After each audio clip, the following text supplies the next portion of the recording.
Loi 5. Protégez votre réputation comme la prunelle de vos yeux.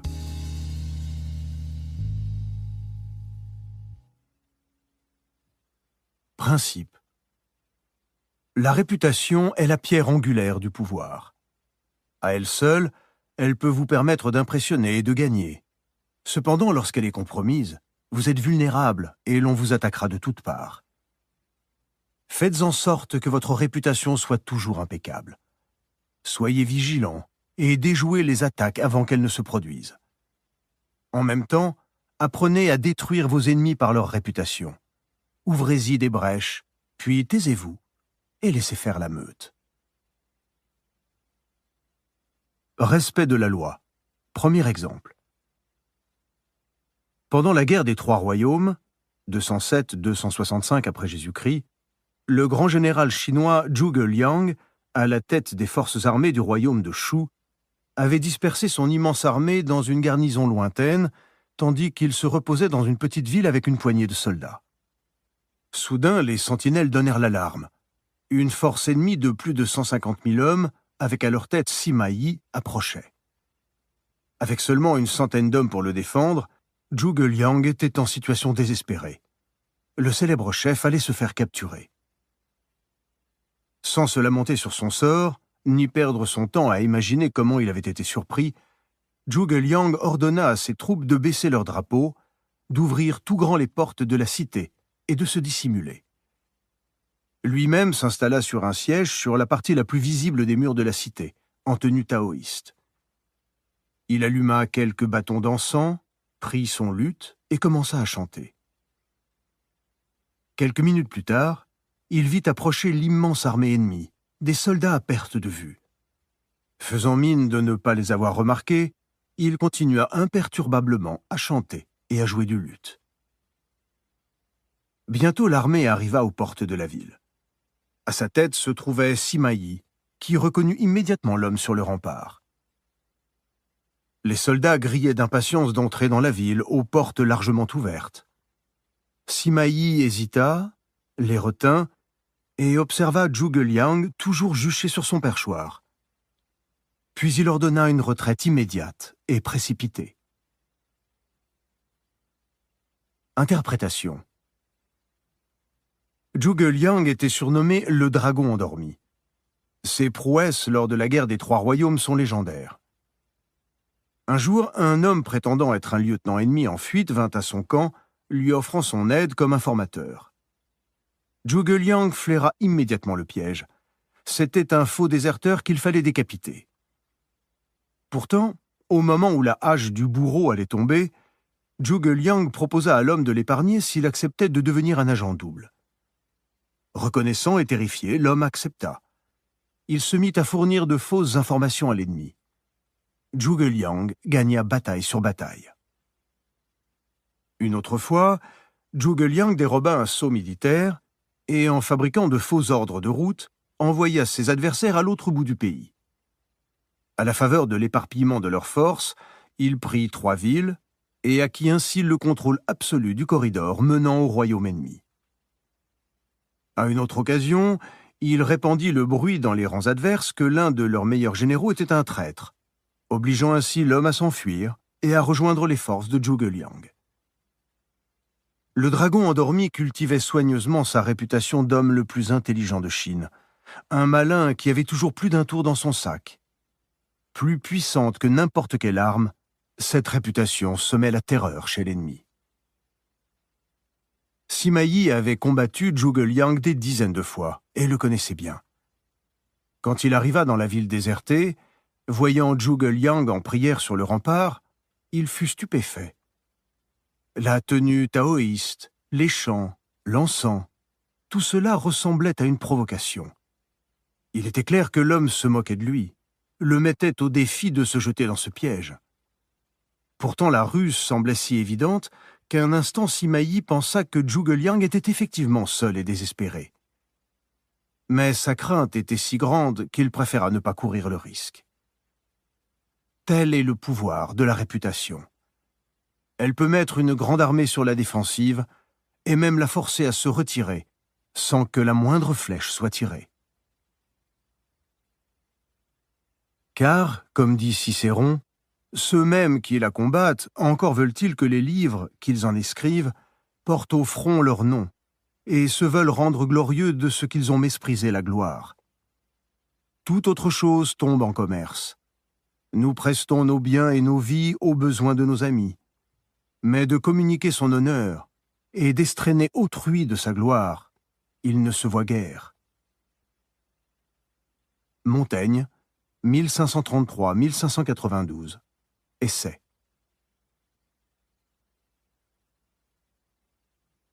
Respect de la loi, deuxième exemple. En 1841, le jeune P.T. Barnum essayait de se faire une réputation dans le monde américain du spectacle. Il décida d'acheter l'American Museum de Manhattan et d'y exposer une collection de curiosités qui assurerait sa renommée. Seul problème, il n'avait pas un sou. Le musée demandait 15 000 $, mais Barnum fit une proposition qui parut séduire ses propriétaires. En guise d'acompte, ils acceptèrent des dizaines de garanties et de références. L'affaire était presque conclue quand, à la dernière minute, le principal partenaire se ravisa, et le musée, ainsi que toute sa collection, furent vendus au directeur du Peale's Museum. Barnum était furieux. Mais, expliqua le vendeur, les affaires sont les affaires. L'American Museum avait été vendu au Peale's parce que ce dernier avait une réputation, et que Barnum n'en avait pas. Barnum décida immédiatement qu'à défaut de réputation, son seul recours était de ruiner celle de l'adversaire. Il lança dans les journaux une campagne diffamatoire, traitant les propriétaires du Peale's de bandes de banquiers ratés, qui n'avaient aucune idée de la gestion d'un musée ni des divertissements populaires. Il mit en garde contre l'achat des actions du Peale's dont la valeur allait forcément chuter, puisque le musée dispersait ses ressources en achetant un autre établissement. La campagne fut efficace, les actions s'effondrèrent, et ayant perdu confiance dans la réputation et les résultats du Peale's, les propriétaires de l'American Museum revinrent sur leurs paroles et vendirent le tout à Barnum. Le Peale's mit des années à s'en remettre, mais ses directeurs n'oublièrent jamais ce que Barnum avait fait. M. Peale en personne décida d'attaquer Barnum en se construisant une réputation d'amuseur de haut niveau. Les spectacles de son musée, proclama-t-il, étaient plus scientifiques que ceux de son vulgaire rival. L'hypnotisme était l'une des attractions scientifiques de Peale, et pendant un temps, elle attira les foules et connut un certain succès. Pour le contrer, Barnum décida d'attaquer à nouveau la réputation du Peale's. Barnum organisa lui aussi un spectacle dans lequel il allait apparemment hypnotiser une petite fille. La fillette, une fois en transe, il tenta d'exercer ses talents sur les autres membres de l'assistance, mais malgré tous ses efforts, personne ne succomba, et beaucoup commencèrent à rire. Barnum, frustré, annonça finalement que pour prouver l'authenticité du sommeil hypnotique de la petite fille, il allait lui couper un doigt sans qu'elle réagisse. Mais alors qu'il affûtait son couteau, la gamine ouvrit les yeux et s'enfuit, à la grande hilarité du public. Il répéta cette scène agrémentée d'autres parodies pendant plusieurs semaines. Bientôt, plus personne ne réussit à prendre au sérieux le spectacle du Peale's et le public le déserta peu à peu. En quelques mois, le spectacle quitta l'affiche. Pendant les années qui suivirent, Barnum se fit ainsi une réputation d'audace et d'art consommé de la mise en scène qui ne se démentit jamais. La réputation du Peale's, elle, fut à jamais compromise. Interprétation.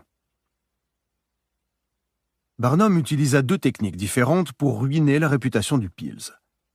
La première était simple. Il sema le doute quant à la stabilité et la solvabilité du musée. Le doute est une arme puissante. Une fois celui-ci instillé par des rumeurs insidieuses, vos rivaux sont face à un horrible dilemme.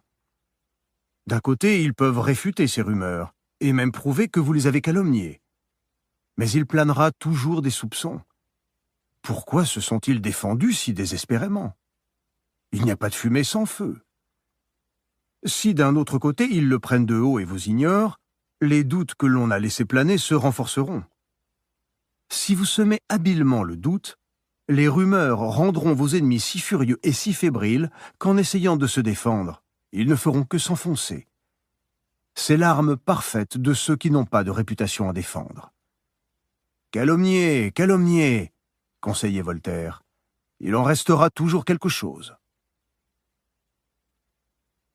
Une fois sa propre réputation établie, Barnum utilisa avec succès la deuxième tactique, plus modérée. Il ridiculisa son rival. C'est aussi une méthode extrêmement efficace. Une fois que vous vous êtes établi une base solide de respect, ridiculiser votre rival a un double effet. Vous le mettez sur la défensive et vous attirez l'attention sur vous, améliorant ainsi votre propre réputation. Les calomnies et les insultes directes sont alors de trop. Elles sont ignobles et pourraient vous faire plus de tort que de bien. En revanche, les piques et moqueries légères suggèrent que vous avez un assez grand sens de votre valeur pour rire aux dépens de votre rival. L'humour peut vous faire apparaître comme un amuseur inoffensif, tout en ruinant sa réputation. Il est plus facile de s'arranger avec sa mauvaise conscience qu'avec sa mauvaise réputation. Friedrich Nietzsche, 1844-1900. Le gai savoir, traduit par Henri Albert. Les clés du pouvoir. Les personnes qui nous entourent, y compris les plus proches, souhaitent toutes préserver un jardin secret. Leur personnalité recèle des aspects qu'elles ne dévoilent jamais. L'impossibilité de vraiment connaître l'autre pourrait être troublant, si l'on y réfléchit bien, puisque cela signifie qu'il nous est impossible de porter un jugement sur lui. Alors nous préférons ignorer ce fait et juger les gens sur leur apparence, sur ce qui saute aux yeux, vêtements, attitudes, paroles, actes. Dans le domaine des relations, inutile de se leurrer, les apparences sont le baromètre de presque toutes nos appréciations. Un faux pas, un changement d'apparence soudain ou insolite peuvent s'avérer désastreux. C'est la raison pour laquelle il est extrêmement important d'établir et de maintenir une réputation que vous avez forgée de toutes pièces. Cette réputation vous protégera dans le jeu dangereux des apparences, empêchant les curieux de savoir qui vous êtes réellement. Elle vous donnera aussi une certaine maîtrise de la manière dont votre entourage vous juge. C'est une position de force. La réputation a un pouvoir quasi magique. D'un coup de baguette, elle peut doubler votre potentiel. Elle peut aussi éloigner les gens de vous. La même action peut être jugée admirable ou scandaleuse. Cela dépend entièrement de la réputation de son auteur. Dans la Chine ancienne, à la cour du royaume Wei, il y avait un homme appelé Mitsisia, qui avait une réputation de politesse raffinée et d'extrême courtoisie. Il devint le favori du roi. Une loi promulguée dans ce royaume menaçait quiconque prendrait secrètement le carrosse du roi d'avoir les pieds coupés.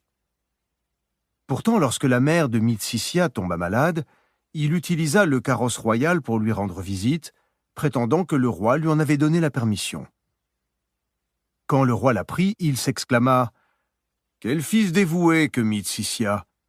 Par piété filiale, il a oublié qu'il commettait un crime, pouvant lui valoir d'avoir les pieds coupés. » Un jour, tous deux se promenaient dans un verger. Mitsisia mordit dans une pêche qu'il ne put finir. Il donna l'autre moitié au roi. « Tu m'aimes tellement que tu aurais même oublié le goût de ta propre salive pour me laisser manger ton reste de pêche, » fit remarquer celui-ci. Plus tard, cependant, les courtisans envieux répandirent la réputation que Mitsisia était en fait arrogant et sournois. Ils réussirent à ternir sa réputation. Le roi vit alors les actions de son favori sous un nouveau jour. « Cet homme a pris mon carrosse en prétendant que c'était sous mes ordres, » leur dit-il avec colère. « Une autre fois, il a osé me donner une pêche qu'il avait déjà à moitié mangée. » Les actes qui avaient charmé le roi quand Mitsisia était son favori devenaient des griefs. Celui-ci n'avait dû qu'à sa renommée de ne pas être devenu infirme. Commencez par vous construire une réputation exceptionnelle, que ce soit de générosité, d'honnêteté ou d'astuce. Cette qualité vous distinguera des autres et fera parler de vous. Puis diffusez-la auprès du plus grand nombre de gens possible. Attention, avec subtilité. Prenez soin de la construire lentement sur des bases solides et regardez-la s'étendre comme un feu de forêt. Une solide réputation accroît votre présence et décuple vos forces sans exiger de vous une trop grande dépense d'énergie. Elle peut aussi vous entourer d'une aura inspirant le respect, et même la crainte. À la tête de l'Afrika Korps pendant la Seconde Guerre mondiale, le général allemand Erwin Rommel se fit la réputation d'un fin stratège qui inspirait la terreur à ses ennemis. Même quand les chars du renard du désert ne se battaient plus qu'à 1 contre 5, des villes entières furent évacuées à l'approche des panzers. Comme on dit, votre réputation vous précède. Et si elle inspire le respect, le plus gros du travail est fait avant même que vous n'arriviez sur la scène ou que vous prononciez un seul mot. Votre succès dépend de vos triomphes passés.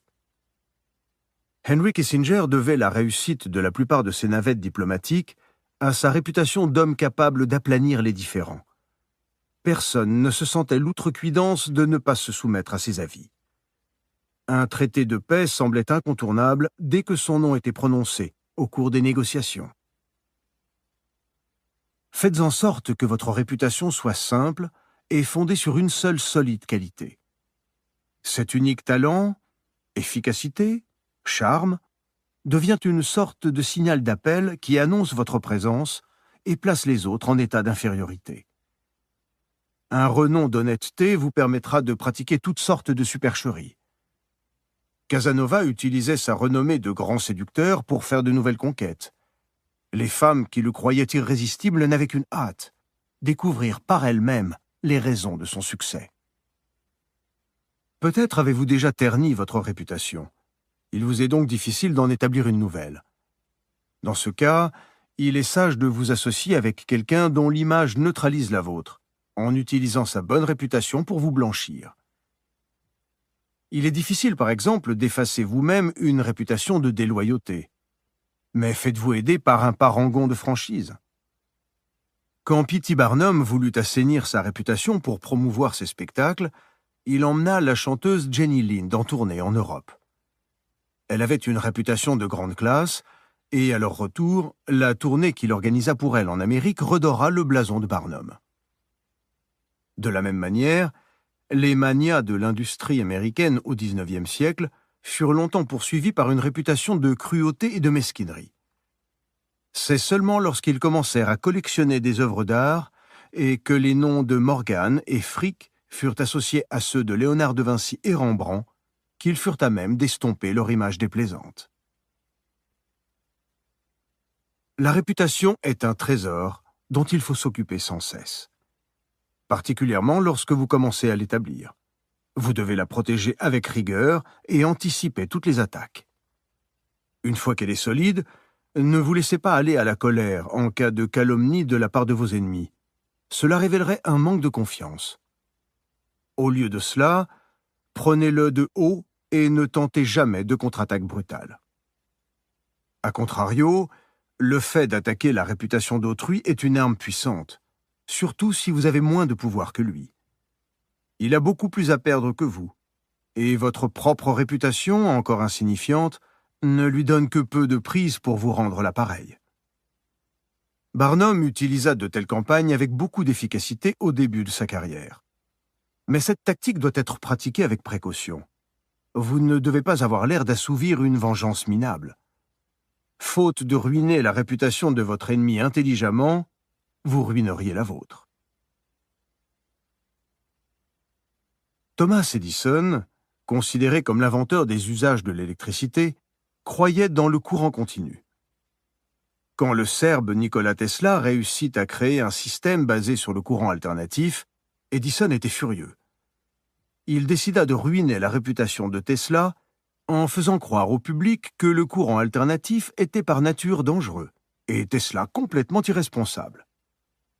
Pour cela, il captura toutes sortes d'animaux domestiques et les électrocuta à l'aide de courants alternatifs.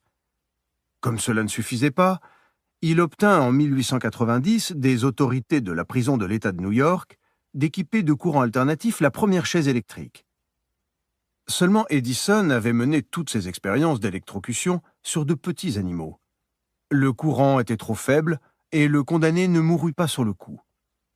Il fallut s'acharner, et ce fut horrible. Même si c'est le nom d'Edison qui est finalement passé à la postérité, à cette époque sa campagne porta plus de tort à sa propre réputation qu'à celle de Tesla. Il renonça. La leçon est simple. Ne jamais aller trop loin dans des attaques comme celle-ci, car cela attire l'attention sur votre propre désir de vengeance plus que sur la personne que vous calomniez.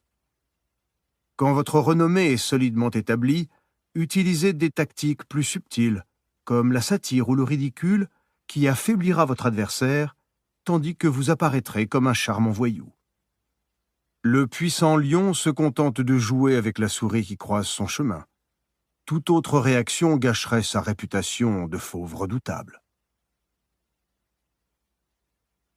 Image : une mine pleine de diamants et de rubis.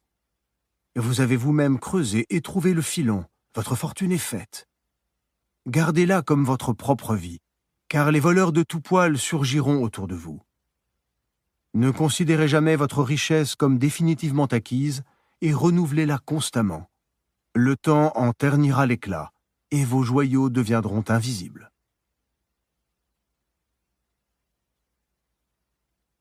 Autorité. C'est la raison pourquoi je conseille à notre courtisan de céder d'un peu d'artifice, et qu'avant que de paroître dans une compagnie où il sera inconnu, il fasse que les esprits y soient prévenus d'une opinion avantageuse, et qu'on soit persuadé qu'il est dans une haute estime auprès d'un autre prince, parce que la renommée impose aisément créance aux esprits sur le mérite d'un homme. Baldassare Castiglione, 1478-1529, le parfait courtisan et la dame de cour. A contrario. Il n'y a pas de contre-exemple. La réputation est un élément crucial. Il n'y a pas d'exception à cette loi. Peut-être, si vous vous moquez de ce que les autres pensent, acquerrez-vous une réputation d'effronterie et d'arrogance, ce qui est en soi une image valable. Oscar Wilde l'a utilisé avec beaucoup d'efficacité. Puisqu'on doit vivre en société et qu'on dépend de l'opinion des autres, il n'y a rien à gagner en négligeant sa réputation. En ne prenant pas soin de la manière dont vous êtes perçu, vous laissez les autres décider pour vous. Soyez le maître de votre destinée, donc celui de votre réputation.